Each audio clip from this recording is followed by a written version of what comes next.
네, 반갑습니다. 오늘은 네 번째 시간이고요.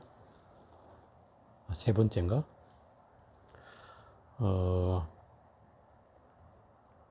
저번 시간에는 그 삼법인에 대해서 말씀을 드렸고요. 오늘은 그것에 좀 연장선상에서 있다고 할 수 있는 건데, 부처님께서 처음으로 법문을 하셨던 내용이 바로 사성제라고 하는 법문이에요. 여기 이제 그 수행 방법인 팔정도까지 하면 사성제와 팔정도, 이것이 오늘 할 법문의 주제이고, 부처님께서 처음으로 법문을 펴신 내용이 바로 사성제와 팔정도예요. 왜 이게 처음이었는가를 생각해 보면 부처님의 출가 동기를 우리가 좀 이해할 필요가 있어요. 부처님께서 어린 시절을 그 어머니 없이 자라다 보니까 사색을 많이 하게 되고, 그 사색이라는 걸 통해서 명상을 이제 하게 되고, 그 명상인지도 모른 채 했겠죠.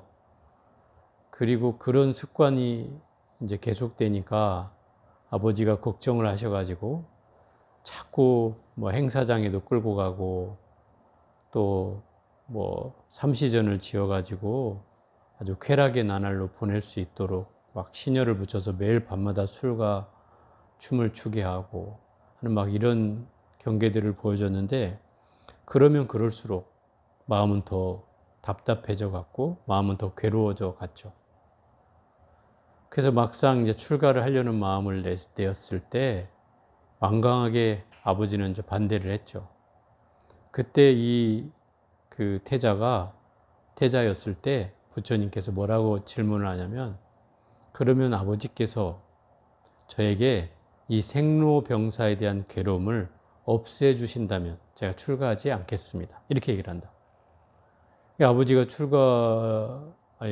출가를 못하게 하는 건 이해가 되지만 생로병사의 괴로움을 해결해 줄 수는 없잖아요. 아무리 왕이라도.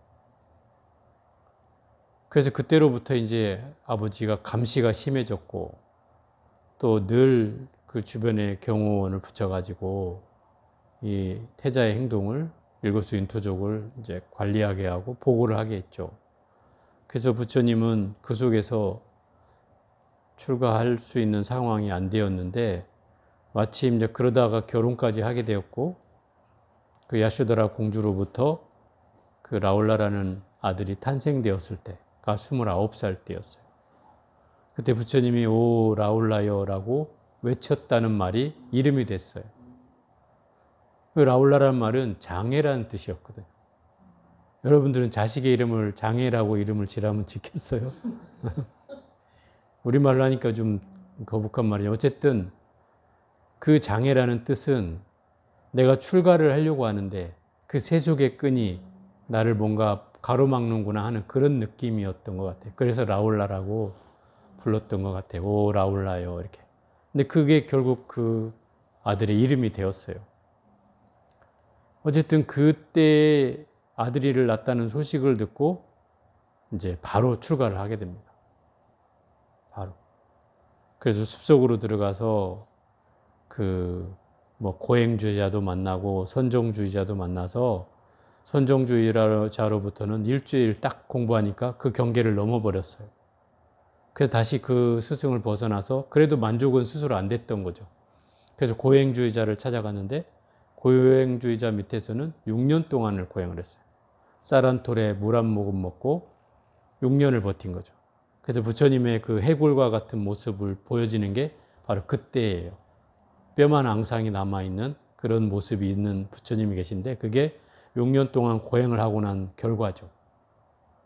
그냥 가죽만, 그 뼈에다가 가죽만 입혀진 그런 상태였어요, 거의. 6년을 해도 소식이 없고 특별히 마음이 더 깊어지지 않자 부처님께서는 이건 정상적인 수행 방법이 아니다라고 판단을 내리고, 그 밑에 이제 강가에 내려가서 목욕 재개를 하고 돌아오는 길에 쓰러졌어요. 기력이 없다 보니까. 그때 이제 그 마을의 촌장 딸이었던 수자타라는 여인이 나타나서 그 우유죽을 타가지고 우유죽을 타서 부처님께 이렇게 먹여가지고 이제 부처님이 기운을 차리게 된다 이 말이죠. 그래서 거기에서 이제 길상조를 깔고서 부처님이 이 자리에서 다시는 내가 깨달을 때까지 일어나지 않겠다 선언을 하고 그 자리에서 계속 이제 궁구한 끝에 21일 만에 초견성이라고 해요. 완전 깨달음은 아니래도 이제 한번 성품을 맛봤다 이 말이죠.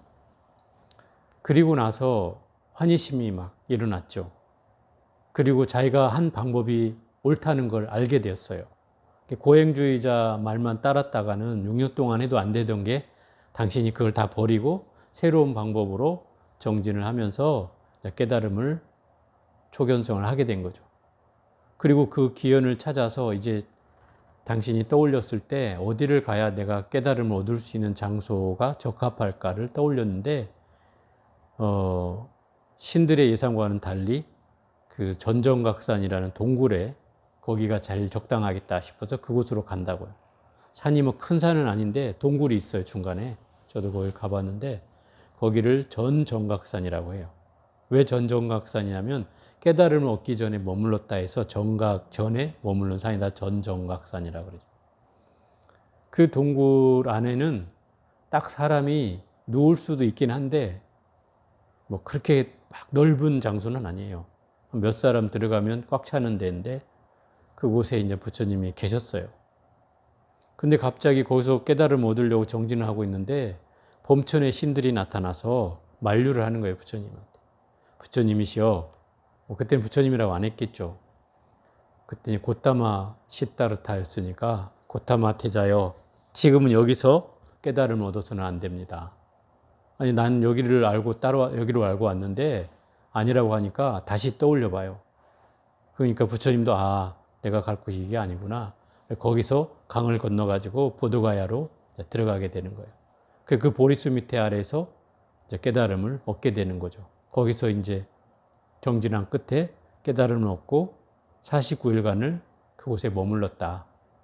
거기에 가보면 7포인트라고 해서 7장소가 있어요. 부처님이 그 보리수 나무 주변에서 7군데서 7일간씩을 머무른 거예요. 한 장소마다. 뭐 어떤 데는 나무 밑도 있고, 어떤 데는 이제 언덕배기도 있고, 또 어떤 데는 이제 그 강 같은 호수가에도 있고, 뭐 이렇게 여러 군데 있어요. 7군데가. 그런데 호수 같은 데에는 이제 재밌는 것이 이렇게 정진을 하고 있단 말이에요. 정진을 하고 있는데 갑자기 막 비가 쏟아지는 거예요. 정진하다가 비가 온다는 사실도 잊어버리고 정진을 하고 있는 거죠. 정진에 빠져 있으니까 비가 오는지 마는지 모를 거 아니에요. 그때 이제 그 용왕이 나타나가지고 그 인도의 용왕은 이 코브라처럼 생긴 거예요. 코브라 알죠? 그 코브라가 나타나 부처님을 이렇게 머리를 이렇게 받쳐주는 거죠. 부처님이 앉아 계신 데를 비를 안 맞게 하려고. 그런 그 장소도 있어요. 그 사람들이 이제 그걸 나가라고 표현하는데 용이라고도 표현하고 뱀이라고도 표현하는데 뭐 우리로 치면 이제 용이라고 할 수 있겠죠. 그 사람들이 그걸 코브라로 화신으로 이렇게 보여져서 이렇게 하는 거예요. 어쨌든 부처님은 그 보리수 나무 아래에서 깨달음을 얻고 당신이 진정으로 이 고의 괴로움에 대해서 극복했다고 선언을 하셨어요. 나는 모든 괴로움으로부터 벗어났노라. 이렇게 얘기를 하셨어요.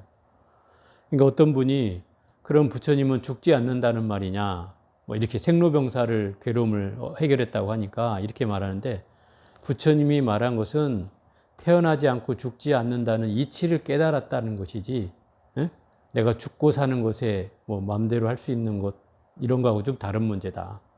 그래서 태어나지 않는다는 게 아니라 생에 대한 또는 죽음에 대한 생사에 대한 고통으로부터 벗어났다는 것이다. 우리가 세상을 살면 다 그렇게 얘기를 해요. 요즘은 더더욱이나 날씨가 더워서도 힘들고, 그죠? 또 젊은 친구들은 먹고 살기가 힘들고, 그죠? 앞이 암울해서 힘들고, 뭐 다 자기 나름대로 힘든 부분이 있잖아요. 사실 그 힘들다고 하는 게 부처님은 그걸 고라고 표현하는 거예요. 나한테 편하지 않은 상황이 벌어진다는 거죠. 그게 괴로움이라고 여기는 거예요. 그 괴로움은 이미 내가 태어나는 순간부터 죽음에 이르기까지 그 고통은 쉬지 않는다는 거죠. 물론 잠깐 즐거움도 있어요. 그렇죠? 세상을 우리가 사는 이유는 그런 즐거움이 있기 때문에 또 사는 것이기도 하죠. 근데 부처님이 말한 괴로움이란 즐거움조차도 계속되지 않기 때문에 괴롭다는 거예요. 그렇잖아요. 즐거움이 계속된다면 괴로울 일이 없죠. 근데 그 즐거움이 나는 오래 있고자 하지만 그 속성은 또 오래 가지 못하니까 결국 또 그 즐거움 끝엔 괴로움이 찾아오고, 그래서 그 괴로움이 진리다라고까지 부처님은 선언하는 거예요. 그게 삼법인에서도 나왔지만 이 사성제에서는 아예 고성제라고 해서 첫 번째 사성제, 네 가지의 성스러운 진리란 뜻인데, 이것의 첫 번째가 바로 고성제라고 해서 괴로움이라는 성스러운 진리다 이 말이에요. 왜 성스럽기까지 하냐 이 말이죠. 이 괴로움이라는 건 어쨌든 벗어날 수가 없다는 거죠. 누구라도.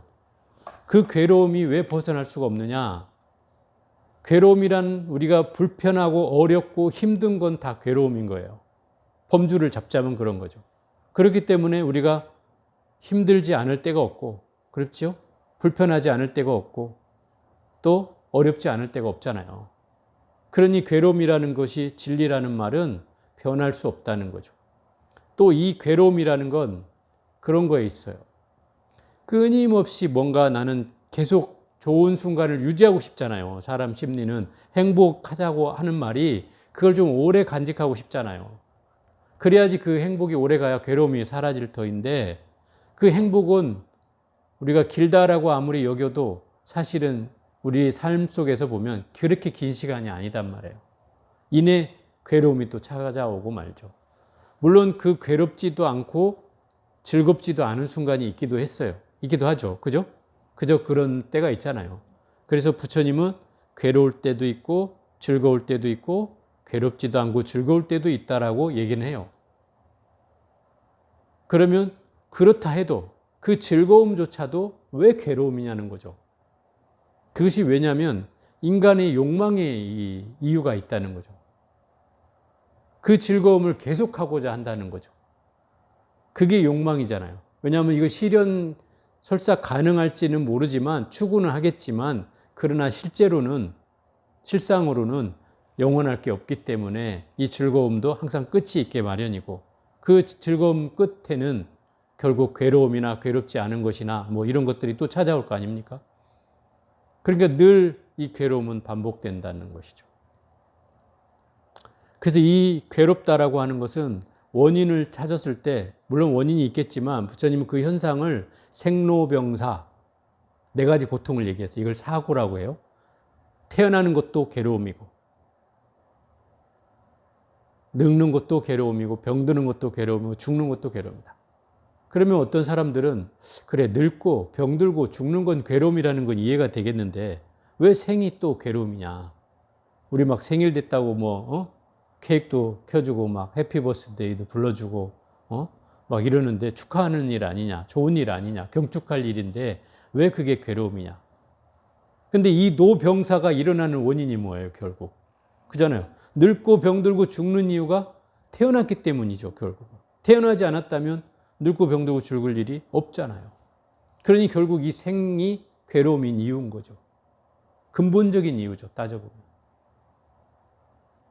그리고 이것뿐만 아니라 또 사고가 또 있어요. 그래서 팔고라고 표현하는데, 이 생로병사 외에도 일단 젊은 친구들한테는 사랑하는 사람과는 영원히 할 수 없다는 괴로움이죠. 이걸 애별이고라고 하는데, 사랑하는 자와는 항상 이별을 해야 된다는 괴로움이 있다. 그렇잖아요. 좋아하는 사람이 있으면 그걸 영원히 간직하고 싶지만 그 죽음이라는 이유로, 아니면 사고라는 이유로, 아니면 어떤 다른 마음이 변하는 이유로 결국 이별을 하게 되잖아요. 요즘 치면은 뭐 사랑을 해서 이혼하는 확률이 거의 50%가 된다 하니까 마치 이런 괴로움이나 마찬가지죠. 처음에 좋을 때는 정말 좋아서 결혼했지만, 영원히 하자고 약속했지만 살아보니 아니올시다. 그래서 돌아서는 사람도 있잖아요. 그럼 그것 또한 괴로움인 거잖아요.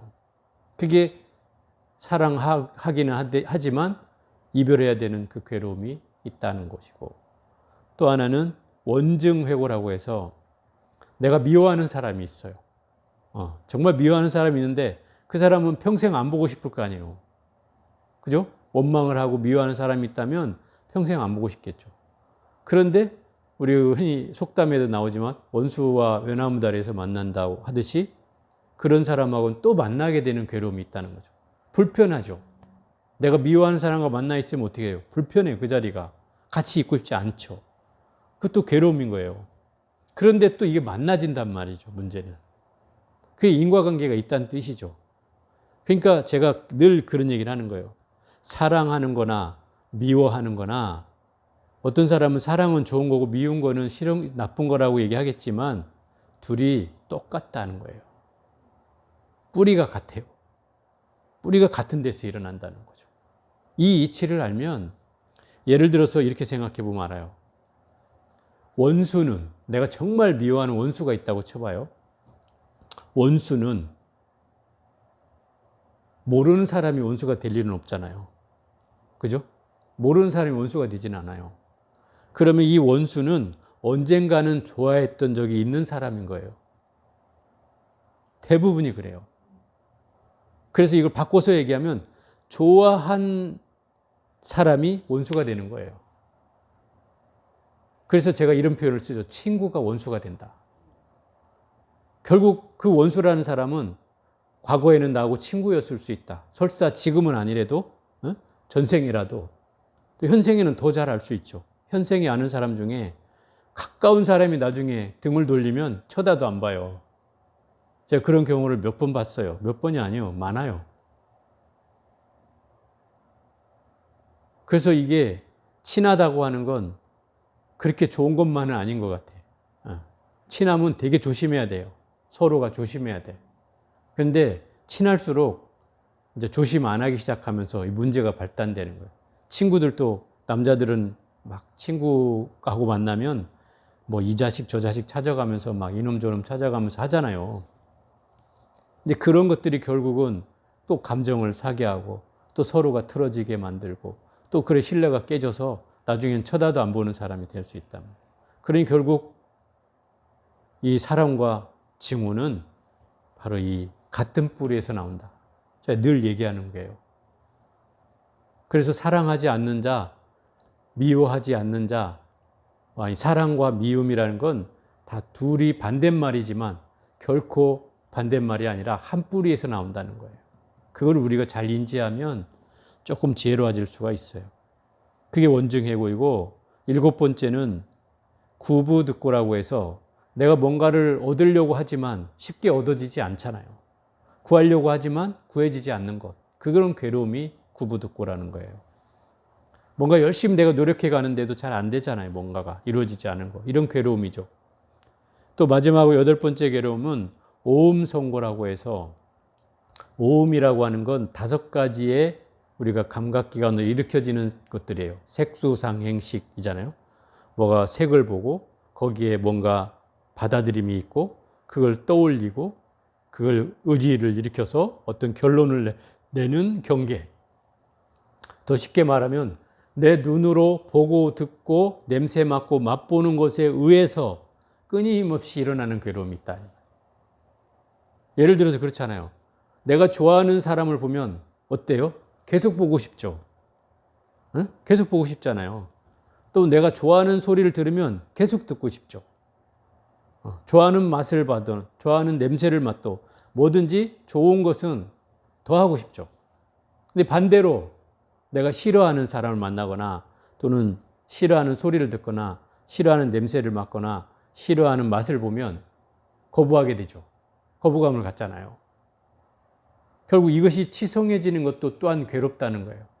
감각적으로. 좋은 것에 빠지든 내가 싫은 것에 빠지든 거기에 끄달려가는 마음이 괴롭다는 거죠. 예를 들어서 음식에 대해서 내가 음식을 좋아하면 음식 냄새, 맛있는 냄새 나면 자꾸 나는 밥을 먹고 왔는데도 또 먹고 싶어지잖아요. 욕구는. 이미 배는 이미 포화 상태라고 얘기를 해주는데도 이 욕구는 또 끊임없이 일어난단 말이에요. 그럼 또 먹고 싶어요. 그러니까 그렇게 먹다 보니까 또 살이 찌고 계속되는 거겠죠, 이게. 악순환이. 이런 게 이제 오음성고라고 하는 거예요. 내가 좋아하는 거는 계속 취하고 싶지만 또 싫은 거는 또 거부하고 싶은 마음들이 늘 끊임없이 일어나기 때문에 그것에 의해서 우리는 마음이 끄달려 간다는 거죠. 그런 괴로움을 오음성고라고 해요. 그러면 이 괴로움이라는 건 이 8가지로 뭐 크게 나누어 놨지만 사실 괴로움의 수제는 이것 말고도 수없이 많죠. 결국 우리가 세상을 사는 사람들이 요즘 젊은 친구들은 늘 힘들다는 말을 입에 달고 살아요, 요새는. 힘들다, 힘들다. 그 힘들다고 하는 말 속에는 뭔가 사회적인 요인도 있겠고, 그죠? 정치적인 이유도 있겠고, 또 개인적인 이유도 있겠죠. 그렇지만 어쨌든 그런 주변 상황이 예전보다는 되게 어려워진 건 사실이죠. 저희들이 옛날에 그 학교 다닐 시절에 비하면 물론 경제적으로는 나아졌지만 사회적 상황은 그 젊은이들에게 호락호락하게 녹록한 상황은 아니잖아요. 직장을 구하기도 어렵고 시험을 보기도 어렵고 경쟁률도 세고 마음대로 뭐 들어가기도 안 되고 하는 이런 상황이 벌어지니까 어렵죠. 또 심지어 요새는 뭐 그 대학교 때 학자금 대출로 대학교를 다녔는데 막상 또 그걸 갚으려고 하니 제대로 취직은 안 되고 그래서 뭐 신용 불량자나 돼가고 있는 그런 친구들도 있단 말이죠. 이게 결국은 그런 사람들도 또한 괴로움인 거죠, 결국. 그런데 이 괴로움이 부처님은 그렇게 얘기를 했어요. 이 괴로움의 원인이 있다는 거예요. 그 괴로움의 원인이 뭐냐? 바로 그것이 욕망으로부터 비롯된다는 거예요. 그게 집성제라고 하는 거예요. 모여서 함께 일어나는 그 성스러운 진리가 있는데 그 괴로움이 뭐가 함께 모여서 일어나냐면 집착이라든지 애착이라든지 우리가 그 어떤 탐닉하는 거라든지 아니면 욕망이라든지 이런 것들이 모여서 이 괴로움을 만들어낸다는 거죠. 우리가 괴로움을 만들어내는 원인을 가만히 살펴보면 거기에 있어요. 나는 저 사람이 좋은데 저 사람은 나를 싫어해. 난 저 사람하고 결혼을 하고 싶어. 근데 저 사람은 나를 싫어해. 그리고 어떤 방법을 써요? 어떻게든 방법을 쓰겠죠. 그죠? 좋아하는 사람은. 이게 이제 집착이 낳는 결과죠. 근데 이게 정말 저 사람도 좋다면 더없이 바랄 게 없겠지만 그렇지 않은데도 불구하고 내가 만약에 저 사람을 취하려고 한다면 그건 정말 괴로움일 수밖에 없는 거죠. 안 되면 더 괴로울 것이고. 그래서 이런 게 이제 잘못되면 어떤 스토커로도 발전하고 또 뭐 사회적 문제 이슈로도 막 떠오르고 하잖아요. 그런 욕망에 대한 갈증. 또 그다음에 이제 우리가 흔히 알고 있는 어떤 집착. 뭔가를 내가 하겠다는 마음을 과도하게 가져서 끊임없이 그것을 전착해 가는 마음. 이게 이제 집착이라고 할 수 있는데 그런 거에 의해서 괴로워진다는 거죠. 물론 그런 건 있어요. 예를 들어서 뭐 학생이 공부하면서 열심히 공부해가지고 뭔가를 자기가 낳은 사회적 어떤 바라는 기업에 들어가고자 한다면 과연 그건 집착일까요? 아닐까요? 집착일까요? 우리가 이제 이걸 좀 더 다르게 봐야 되는데 어떤 식이냐면 그 욕망이라는 것과 원력이라고 하는 걸 좀 달리 봐야 된다. 불교에서 말하는 원력이라는 건 뭔가 사홍성과 같이 큰 거를 말하는데 나 개인의 이익을 위한다면 이건 욕망이죠. 근데 이 원력이란 나의 이익뿐만 아니라 모든 다수의 이익을 위해서 내가 이 원력을 세우는 거예요. 공부를 하겠다. 나 그래 이런 기업에 들어가겠다. 그래서 그 번 돈을 가지고 내가 사회에 이익이 되겠다. 이런 마음이라면 그거는 원력이 되는 거죠. 그 욕망하고 다른 차원이 되는 거죠. 그 욕망이라는 것에 국한된다는 말은 어떤 뜻이냐면 나의 개인적인 이익을 위해서만 하겠다는 뜻을 가질 때는 그걸 욕망이라고 할 수 있는 거죠. 그래서 우리가 부처님이 그러는 거예요. 야, 기왕 뭐가 하려면 크게 세워라. 어설프게 네 하나 살겠다고 하지 말고 모든 사회의 이익을 위해서 내가 이 공부를 해서 헌신하겠다고 차라리 그렇게 해라. 그러면 그 욕망이 훨씬 더 승화되어서 그게 자비심이 되고 그게 결국은 원력이 되어서 중생에게 큰 도움이 되는, 또는 본인도 도움이 되고 중생에게도 도움이 되는 그런 일이 일어날 수 있다. 이게 이제 보살도자, 보살행이잖아요. 이런 마음을 갖게 하는 것이에요. 그래서 욕망보다는 그래서 원력을 갖는 게 중요하겠다는 생각을 하게 되는 거죠. 그리고 부처님은 세 번째, 이것을 없애는 방법이, 없애는 상태가 있다. 그걸 멸성제라고 해요. 이 괴로움을 소멸한 상태의 성스러운 진리, 그 멸성제라고 하는데, 그 성제를 다른 말로 얘기하면 모든 괴로움이 사라진 상태, 이걸 열반이라고 표현해요. 니르바나 열반이라고 해서, 그 열반이라는 말은 모든 괴로움이 다 사라진 상태, 정멸의 상태, 고요하고 고요해진 상태, 이거를 이게 열반이에요. 이게 괴로움이 사라지면 이런 경계가 나타난다는 거죠. 모든 괴로움이 없어져서 고요하고 고요해진 상태가 온다는 거예요. 부처님이 이걸 얻으신 거예요. 이 멸성제를 얻으셨어요. 그래서 괴로움으로부터 벗어난 거예요. 그럼 이것만 얘기하면 끝인데, 부처님이 여기서 하나 덧붙여서 도성제라고 해서, 고진멸도 도성제라고 해서 이 괴로움을 멸하는 방법을 제시해 놨다는 거죠. 그 길을, 길도자, 그 길을 제시해 놓은 거예요. 그걸 도성제라고 하고, 이 도성제에는 8정도를 얘기하고 있다 이 말이죠.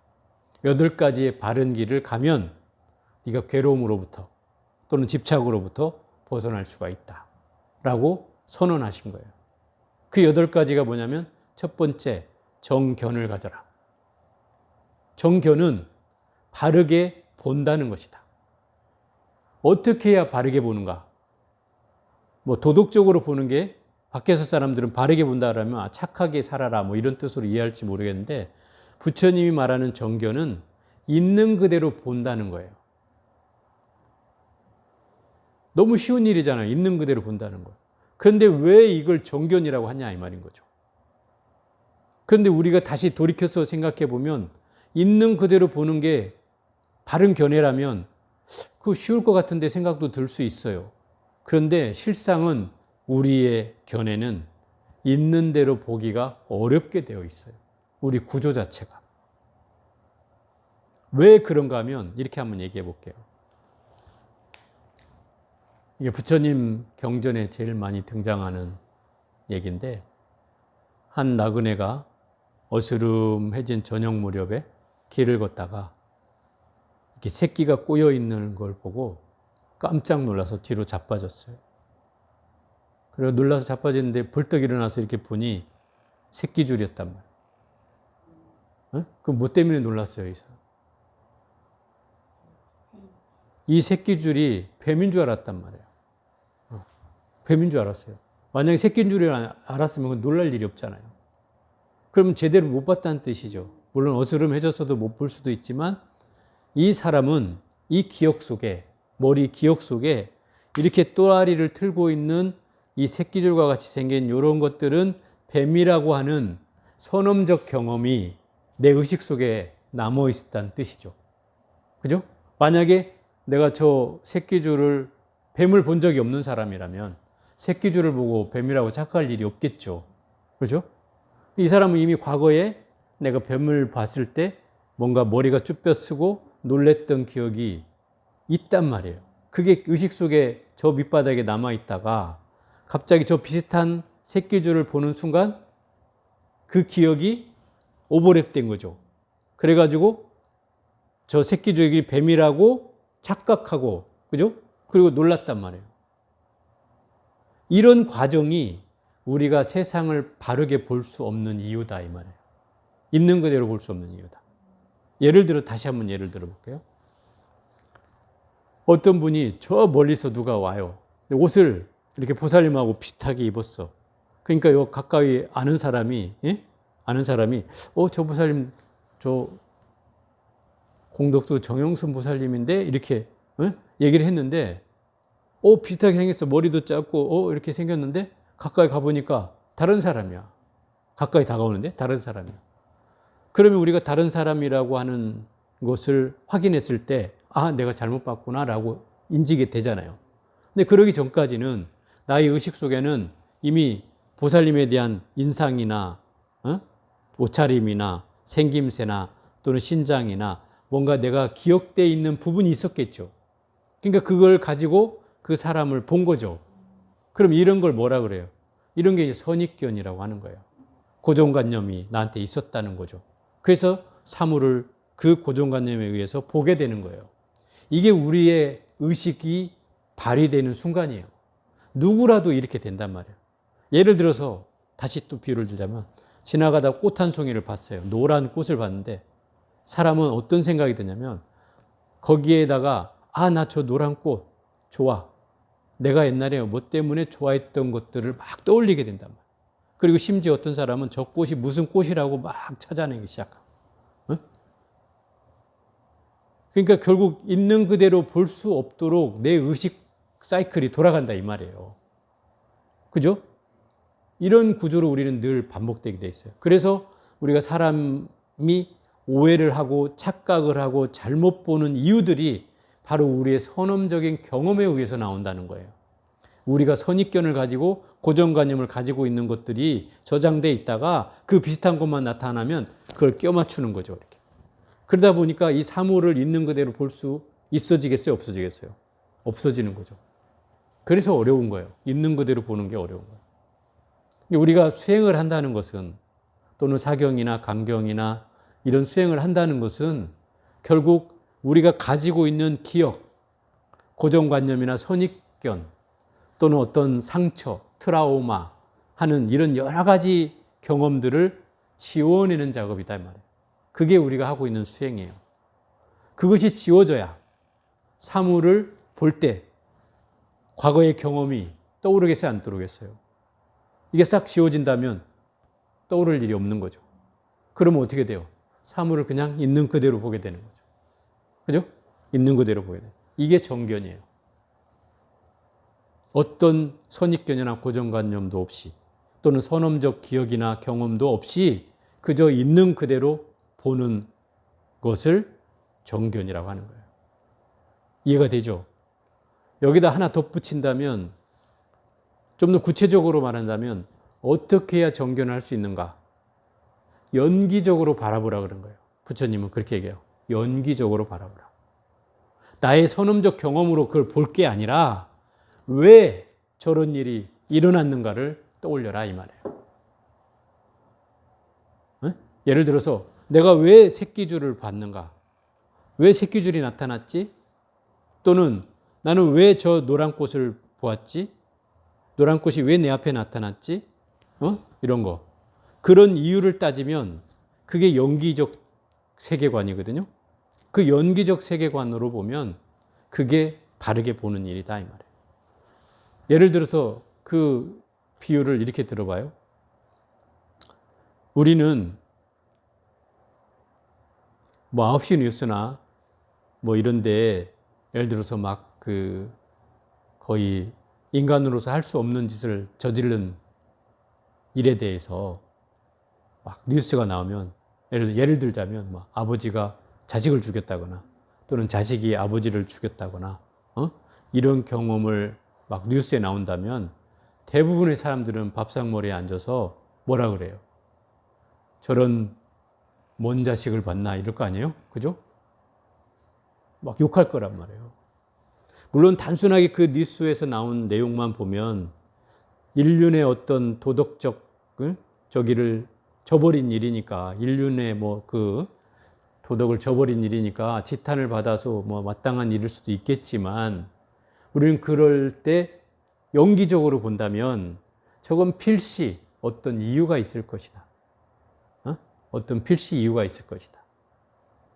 그걸 한 색만 거슬러 올라가면 우리가 다 모르니까 그걸 단순한 사실만 보면 욕을 할 수 있는 대상이 될 수도 있지만 한 색만 거슬러 올라가 보면 반대로 아버지가 아들을 죽였다고 하면 반대로 전생에는 아들이 아버지를 죽였거나 또는 반대로 아버지가 아들을 죽였거나 지금 아들이 아버지를 죽여야 된다면 과거에는 아버지가 아들을 죽였거나 하는 이런 인과관계가 있을 수 있다는 거죠. 그게 연기적 세계관이야. 인과는 분명한 거니까 분명히 어떤 이유가 있을 거란 말이죠. 그래서 그런 이유를 떠들려 보면 그런 경우가 만약에 있다면 이 상황을 보는 인식이 다르겠죠?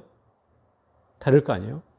그렇다면 결국 여기에 대해서 욕할 필요도 없어지는 일인 거죠. 그죠?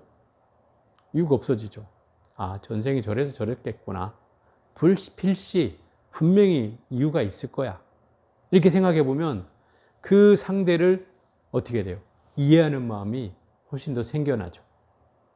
생겨나죠. 예를 들어 부부싸움을 해도 또 남편이나 자식을 대해도 결국 거기에서 일으켜질 때마다 왜 저러는지를 우리가 좀 이해하려고 하면 이 그 부딪힘이 쉽게 해소될 수 있는 방법이 생긴다는 거죠. 왜 저럴까? 반드시 이유가 있을 거다. 이렇게 생각해 보면 이게 연기적으로 바라보는 세계관이에요.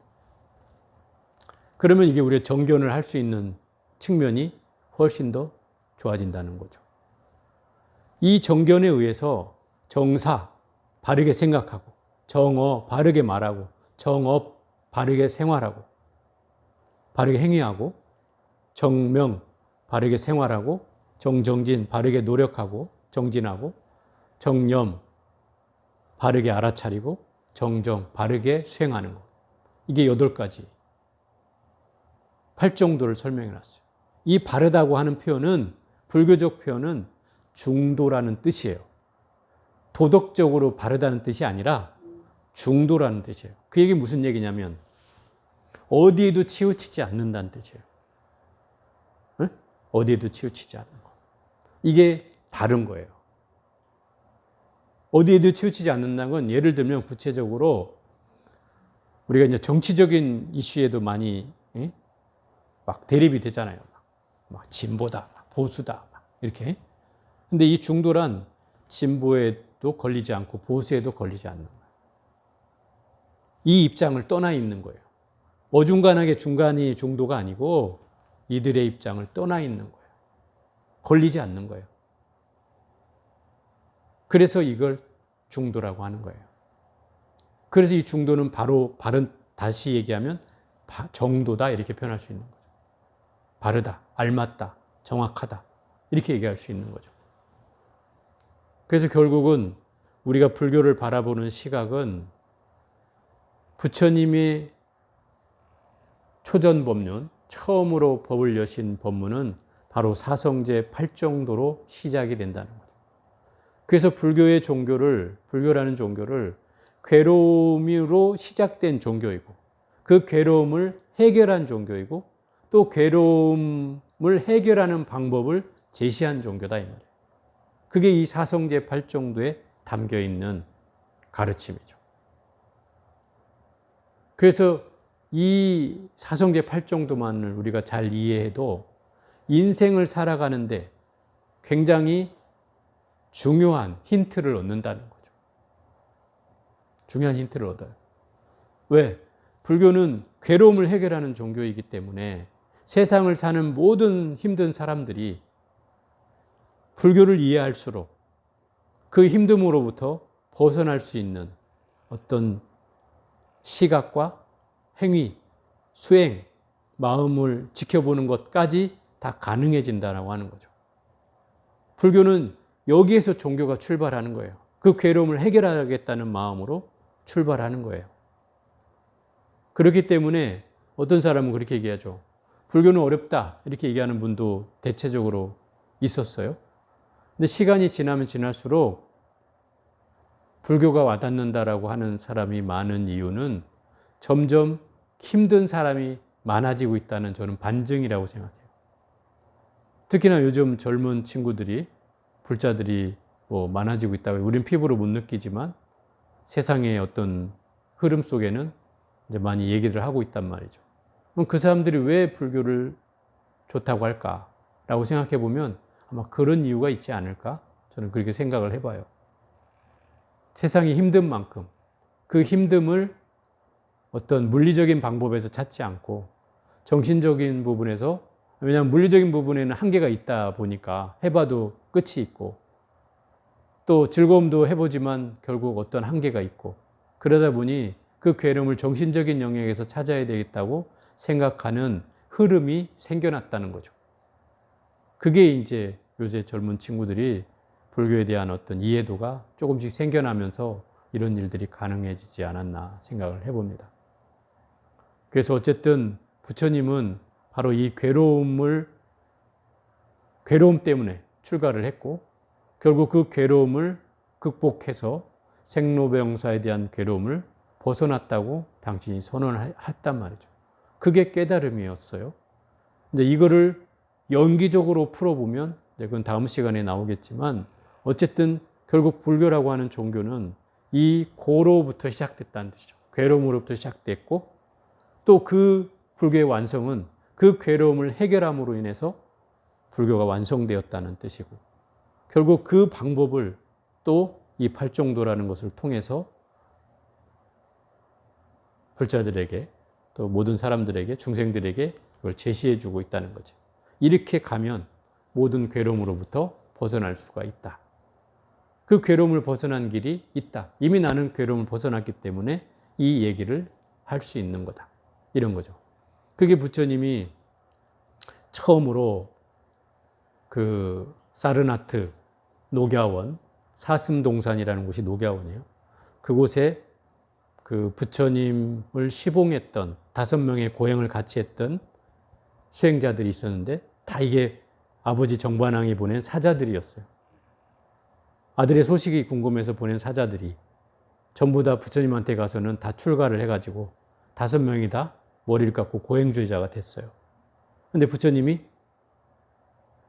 고행을 포기하고 내란자라 강가에서 목욕제기하고 와서 당신이 수자타의 우죽을 받아먹으니까 이 5명의 수행자들이 떠나버렸어요. 저 고타마는 타락했다. 고행주의자를 포기했다.